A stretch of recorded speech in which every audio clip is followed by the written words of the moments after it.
അന്നെ ഞാൻ നോക്കിയെടുക്കുന്നത് എന്നെ തീരെ കാണില്ലല്ലോ. ആ കാണാൻ ആ വലിയ പുരാരുതാണ്. അത് മെഡിക്കൽ കോളേജ് കാലടി ഡോക്ടറെ വീട്. ആ വീടുമേൽ മൊത്തം ഇരുമ്പാണല്ലോ. ഇപ്പൊ എല്ലായിടത്തും ഇരുമ്പ് തന്നെ. പണിക്കാരെ കിട്ടാത്തതുകൊണ്ട് ഇപ്പോ മരമായിട്ട് ഒഴിവാക്കിയല്ല. എന്താ നിങ്ങള് കാണണമെന്ന് പറഞ്ഞ? വീട്ടിലെ വാതിൽ അടയുന്നില്ല. അതൊന്ന് ചിപ്പിളിന്ത്യ ചിലപ്പോൾ ശരിയാ മതിയാവും. അത് നന്നാക്കി ശരിയാക്കേണ്ടി. എന്താ നിങ്ങൾ പറയണേ? പണിയോണ്ട് നിന്ന് തിരിയാൻ നേരല്ല, അത്രയും പണിയാണ്.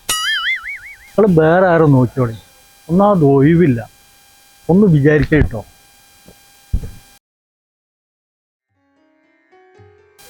ആ നിങ്ങളെന്താ കിടക്കുന്നത്? ഞാൻ ആ മുകുന്ദരെയും തെരഞ്ഞെടുക്കുന്നേ. അതെന്തേ പണിയൊന്നുണ്ടോ?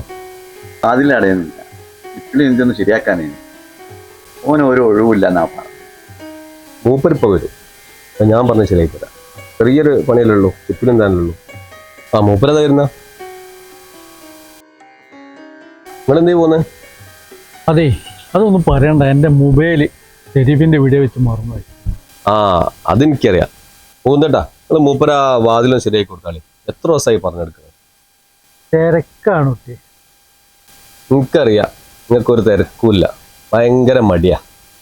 ആ തള്ള കണ്ട ആൾക്കാരെ വീട്ടിൽ പോയി പണിയെടുത്തിട്ടല്ല നിങ്ങളെ കുടുംബം കഴിയുന്നത്. നാട്ടിൽ ഇഷ്ടം പോലെ പണിയുണ്ട്.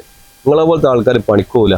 എന്നിട്ടുള്ള ആ ബംഗാളിൽ നിന്നും ആസാമിൽ നിന്നും ആടുന്നൊക്കെ ആൾക്കാരോട് വന്നിട്ട് നിരങ്ങല്ലേ. നിങ്ങൾ ഈ വെള്ളയും ഇട്ടിങ്ങനെ തിരക്കാന്നും പറഞ്ഞിങ്ങനെ പണിക്ക് വേണ്ടി നടക്കല്ലേ.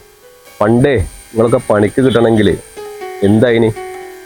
ആലപ്പൊലിയും ആനയും അമ്പാടിയും ഒക്കെ വേണ്ടേനോ? അനുഭവിച്ചോളി. ഞാൻ എന്നാലേ ഇന്ന് വൈകുന്നേരം അങ്ങോട്ട് വരാം. ആയിക്കോട്ടെ. നിങ്ങൾ അവിടെ ഉണ്ടാവുമല്ലോ? ആ ഉണ്ടോ. അല്ല മൂപ്പര് വന്ന് നമ്മളെ വാതിൽ റെഡിയാക്കില്ലേ? ആ അതൊന്നും പറയാൻ നിൽക്കാല്ലേ. അതെന്തേ പറ്റി? വാതിലടിയിലെന്നല്ലേ പറഞ്ഞു നിങ്ങള്? ഞാൻ വീട്ടിലേനി. ഞാൻ വന്ന് നോക്കുമ്പോൾ വാതിലൊക്കെ ആണി അടിച്ച് ജാമാക്കി വെച്ചു. അങ്ങോട്ടും ഇല്ല അങ്ങോട്ടും. ഇനിയിപ്പോൾ തുറക്കണമെങ്കിൽ ഞാൻ വേറെ ആശാരിയും തന്നെ നടക്കണം.